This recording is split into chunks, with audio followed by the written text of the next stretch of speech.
Muy buenos días, jóvenes estudiantes. Es un gusto enorme poder saludarles. Les ofrezco las disculpas del caso porque no les pude hacer llegar el video del contenido que vamos a abordar por cuestiones técnicas. La verdad que tenía otros pendientes académicos que también requerían de mi atención inmediata.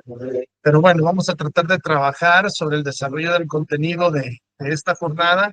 Y pues me gustaría tocar algunos tópicos generales de la clase. Para ello, vámonos inmediatamente a presentar la clase.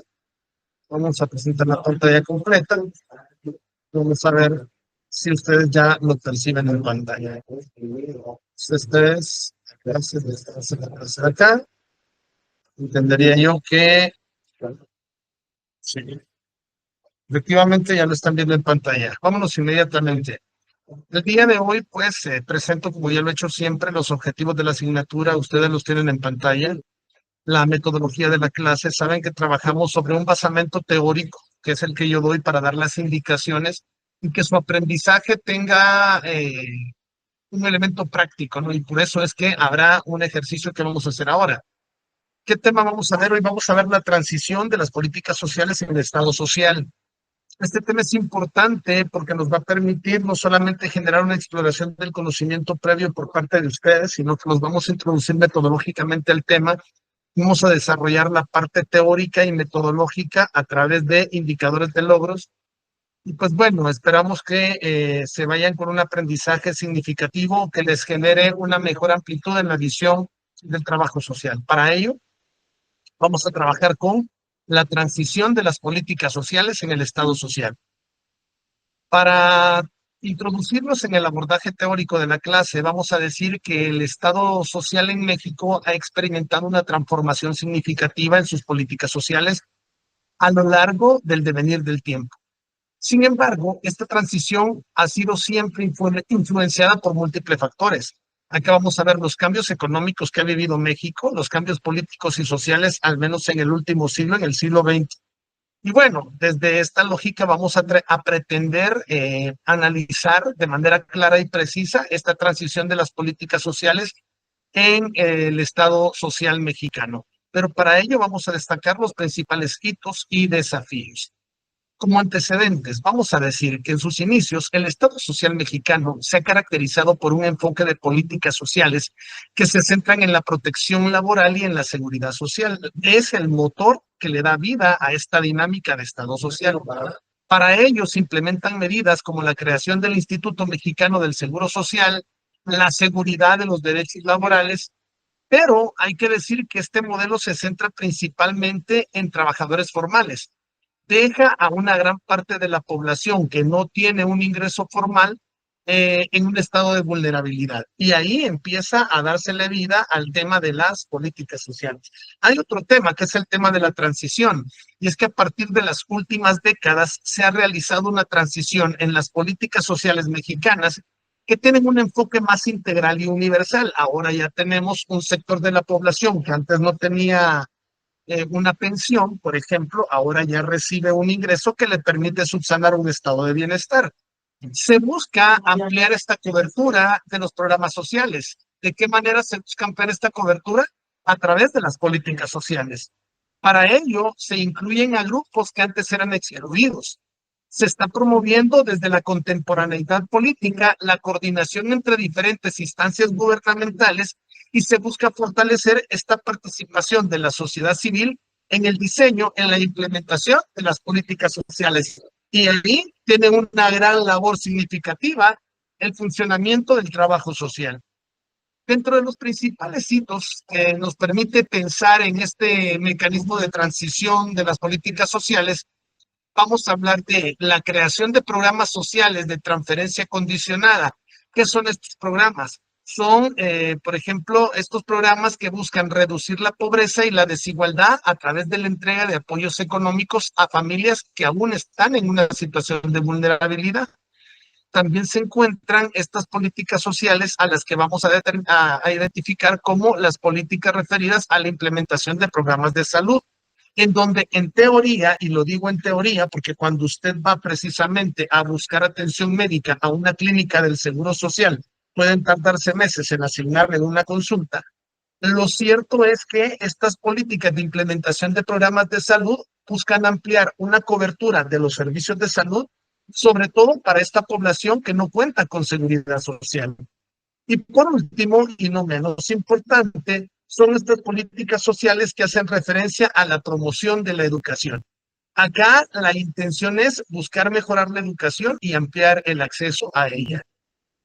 Estos desafíos nos permiten entender que sigue existiendo una gran cantidad de la población en México con niveles de pobreza y desigualdad. A pesar de los esfuerzos de las políticas sociales, la desigualdad sigue siendo un problema importante.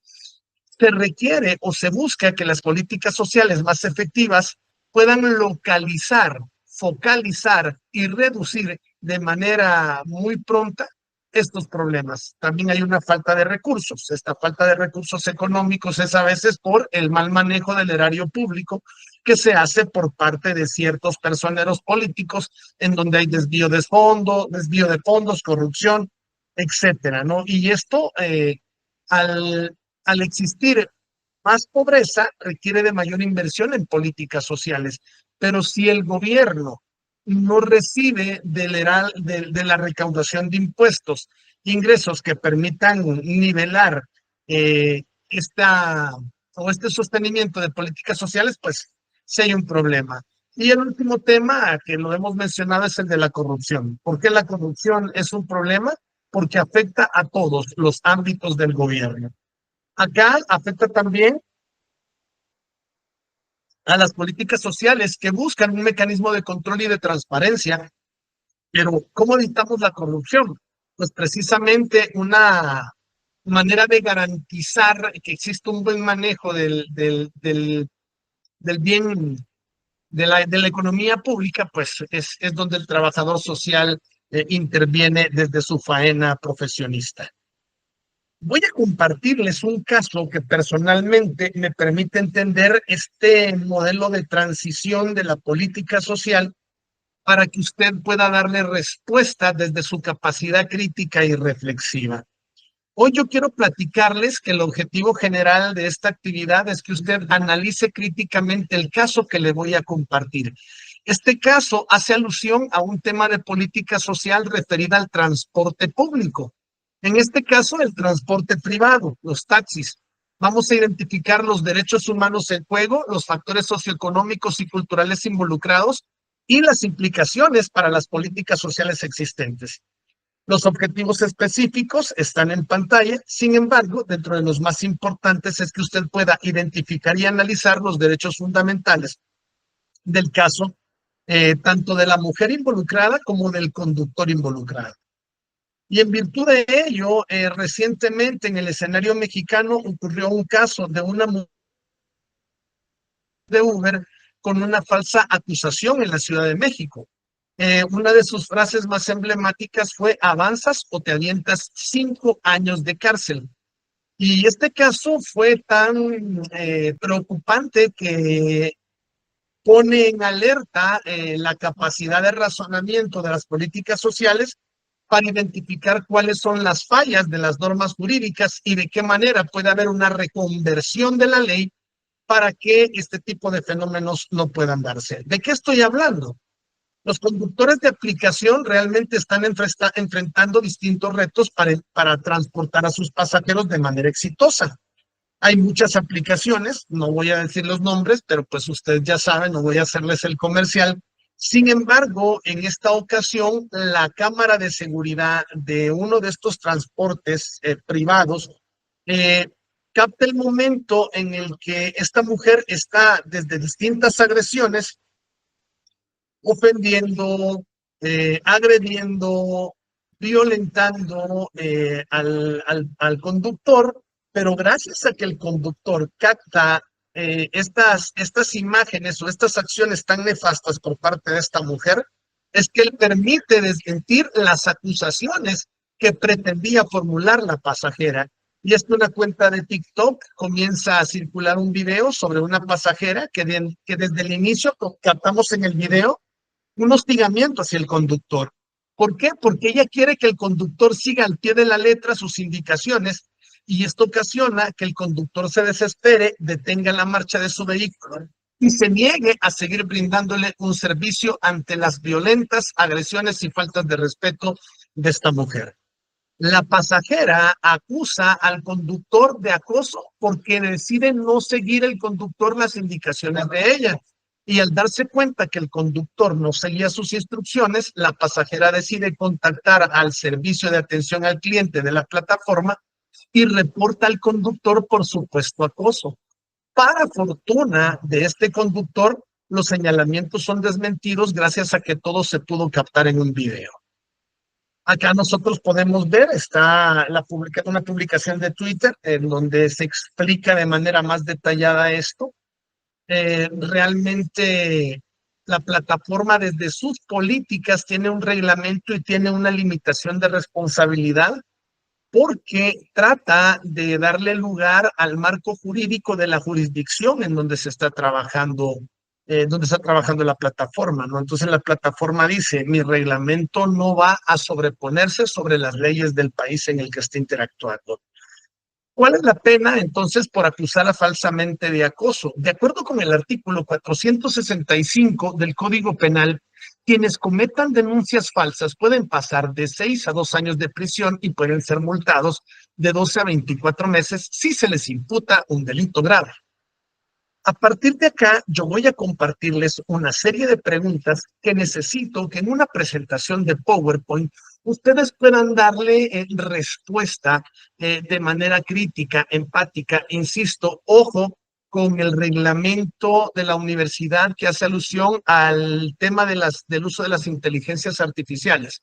Les pido, por favor, tengan mucho cuidado porque ya detecté algunas tareas en otra asignatura de algunas niñas que se intentaron pasar de listas y utilizan ChatGPT, Copilot o Gemini o DeepSeek para poder realizar la tarea y no hacer el mínimo esfuerzo de pensar y reflexionar de manera crítica como buenas trabajadoras sociales. Preguntas. ¿Qué derechos están en juego en esta situación? ¿Cómo se relaciona este caso con las políticas de movilidad, transporte público en la Ciudad de México? Cada punto tiene sus interrogantes. ¿Qué papel juegan las instituciones gubernamentales en la prevención y atención de este tipo de incidentes? Y ahí van viendo preguntas, ¿no?